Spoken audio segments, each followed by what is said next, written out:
قسمت کا لکھا ہوا ہر شخص کو ملتا ہے، یہ بات طے ہے۔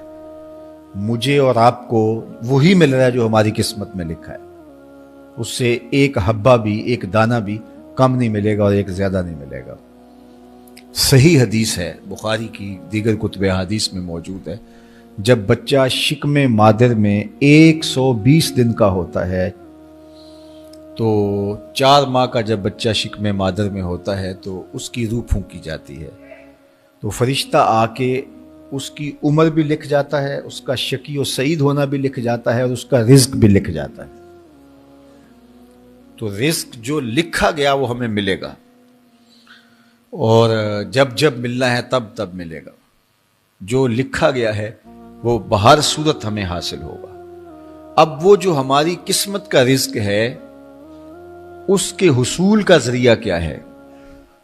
بذریعہ حلال ملتا ہے یا اس کے ذرائع حصول کے وہ حرام ہیں؟ تو یہ اللہ کے ذکر کو چھوڑنے کی سزا یہ ہے کہ ملا وہی جو قسمت کا تھا، لیکن دولت عثمان نہ ملی، دولت قارون ملی۔ لکھا جو تھا، مقسوم تھا، ملا وہی، ایک دانہ بھی زیادہ نہیں ملا اور ایک دانہ بھی کم نہیں ملا، لیکن اس کی سزا کاٹنی پڑے گی اس لیے کہ حصول کے ذرائع حرام تھے۔ تو حضرت اکرمہ رضی اللہ تعالیٰ عنہ فرماتے ہیں کسبن حرامن، تو معیشت تنگ کیسے ہوتی ہے؟ بندہ کہتا ہے کہ یہ تو بڑا کما رہا ہے لیکن کما بذریعہ حرام رہا ہے۔ اللہ اکبر۔ بعض اوقات کچھ لوگ محنت کر کے بھی حرام کماتے ہیں۔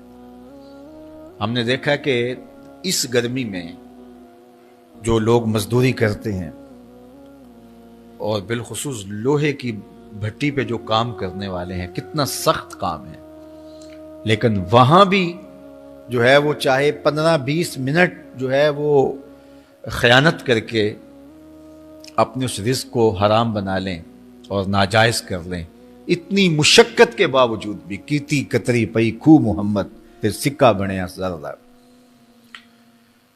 تو ایک سودا ایسے بھی بک جاتا اگر 2 منٹ گاہک کو دیتا، لیکن جھوٹی قسم کھا لی اور وہ لے کے چلا گیا، سودا تو بک گیا لیکن ذریعہ اس کا حرام ہو گیا۔ یہ ذرا دیکھیے، جھوٹی قسم کھانے والے کو اللہ نظر رحمت سے بھی نہیں دیکھے، اتنی بڑی سزا ہے اس کی، اور نہ بکتا کوئی اور آ کے لے جاتا۔ جو قسمت میں لکھا ہے وہ تو آپ کا ہر صورت میں ہوگا، لیکن کچھ لوگوں کو اللہ کے ذکر کو چھوڑنے کا نتیجہ یہ ملتا ہے کہ پھر وہ ان کے ذرائع آمدنی جو ہوتے ہیں، محنت کے باوجود بھی کسب حرام ہو جاتا ہے کسی نہ کسی وجہ سے۔ کئی لوگ دودھ اکٹھا کرتے رہتے ہیں، آخر میں ایک قطرہ پیشاب کا ڈال دیتے ہیں۔ سادہ مثال آپ کے سامنے رکھوں، کتنی محنت سے وہ کیا تھا، تو اپنی ساری محنت کو ضائع کر دیتے اور حرام کا ٹانکا لگا دیتے، ایک قطرے سے وہ سارا ضائع کر بیٹھتے۔ تو یہ اللہ کے ذکر سے منہ موڑنے کا نتیجہ ہے۔ جب تمہارے دل اللہ کی یاد سے خالی ہو جائیں گے، تمہاری زندگیوں میں قرآن نہیں ہوگا، تمہاری زندگیوں کے اندر اسلام کے اجالے نہیں ہوں گے، تو پھر نتیجہ کیا ہوگا کہ معیشت دنک کیا ہے؟ کسبن حرامن۔ دوسرا معنی کہ تنگ زندگی، تلخ زندگی، جو حضرت عبداللہ ابن عباس سے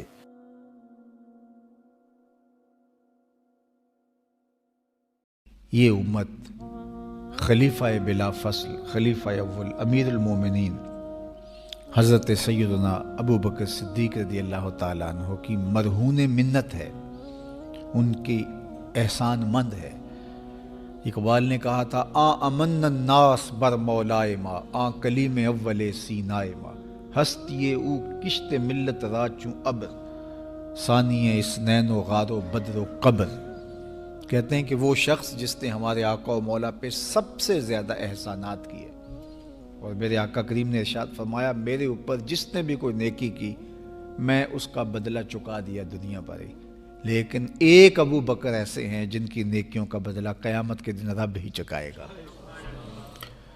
یہ حضور علیہ السلام نے ارشاد فرمایا، اور پھر میں ما نفعنی مال احد قط، ما نفعنی مال ابی بکر، مجھے کسی کے مال نے اتنا نفع نہیں دیا جتنا ابو بکر کے مال نے نفع دیا. اپنا سب کچھ حضور کی راہوں میں نچھاور کر دیا. مال پیش کیا، جان پیش کی، اولاد پیش کی، وقت دیا، ایک ایک سانس حضور کے نام کر دی. کہتے ہیں حضور علیہ السلام کا سایہ نہیں تھا، لیکن ابو بکر رضی اللہ تعالیٰ عنہ سایہ بن کے حضور کے ساتھ رہے، سائے کی طرح حضور کے ساتھ رہے. بدر کے ساتھی، حضر کے ساتھی، سفر کے ساتھی، غار کے ساتھی، حد ہو گئی مزار کے ساتھی. اللہ اکبر. ایک دن حضور ایسے نکل رہے ہیں مسجد نبوی سے تو کوئی لوگ داخل ہو رہے تھے، تو حضور کے دائیں ہاتھ میں ابو بکر کا ہاتھ تھا، بائیں میں حضرت عمر کا ہاتھ تھا. تو حضور ایسے دونوں کے ہاتھ پکڑ کے باہر نکل رہے تھے، تو کسی کو اندر آتے دیکھا تو اس کو دیکھ کر کے کہا قیامت کے دن ہم قبروں سے یوں ہی اٹھائے جائیں گے، میرے دائیں ہاتھ میں ابو بکر کا ہاتھ ہوگا، بائیں ہاتھ میں عمر کا ہاتھ ہوگا. اللہ اکبر. سیدہ کہول اہل الجنہ، جنت کے بوڑھوں کا سردار کہا. ابو بکر فی الجنہ، جنت کی بشارت دی. عشرہ مبشرہ میں سے پہلا نام حضرت ابو بکر رضی اللہ تعالیٰ عنہ کا ہے. فرمایا میرے 2 وزیر آسمان پہ ہیں، 2 وزیر زمین پہ ہیں. آسمان پہ میرے 2 وزیروں کا نام جبرائیل و میکائیل ہے، اور زمین پہ اوپر میرے 2 جو وزیر ہیں، ایک کا نام ابو بکر ہے، ایک کا نام عمر ہے. تو کیا شان ہے حضرت ابو بکر صدیق رضی اللہ تعالیٰ. ہر نبی کا صحابی عظمتوں کے معراج پہ ہے، لیکن جو شان حضور کے اس جاں نثار کو دی گئی ہے، اللہ اکبر. قرآن نے بھی کہا نا وَثَانِيَ اثْنَيْنِ إِذْ هُمَا فِي الْغَارِ. اللہ اکبر. 2 میں سے دوسرا، اللہ اکبر، جب وہ غار میں تھے. 2 میں سے دوسرا، اس لفظ کی خوبصورتی ملاحظہ کیجئے. 2 میں سے دوسرا. حضرت عمر کہا کرتے تھے، حضرت صدیق اکبر کا ذکر کرتے ساتھ رو پڑتے اور کہتے کہ ابو بکر میری ساری زندگی کی نیکیاں لے لیں، وہ غار والی ایک نیکی مجھے دے دیں. ساری نیکیاں زندگی کی ابو بکر لے لیں، ایک نیکی غار والی مجھے دے دیں. تو ان کی ساری نیکیاں ایک طرف اور ابو بکر کی ایک نیکی ایک طرف. اور حضرت عمر کہا کرتے تھے کاش میں ابو بکر کے سینے کا بال ہی ہوتا. کوئی کم شان ہے؟ یہ حضرت عمر کہہ رہے ہیں. یہ عمر جس کے بارے میں میرے حضور علیہ السلام نے فرمایا کہ میرے بعد اگر نبوت کا دروازہ بند نہ ہوا ہوتا، میرے بعد اگر کسی نے نبی ہونا ہوتا تو وہ عمر ہوتا. اتنی شانوں کے مالک. ان الشیطان یفر من ظل عمر، شیطان عمر کے سائے کو دیکھ کے بھاگ جاتا ہے. وہ عمر کہہ رہے ہیں کاش میں ابو بکر کے سینے پر اگا ہوا بال ہی ہوتا. یہ شان ہے، یہ عظمت ہے. سارے حضور کے صحابی عظمتوں کے معراج پر، لیکن ان کی شان ہی وکری ہے.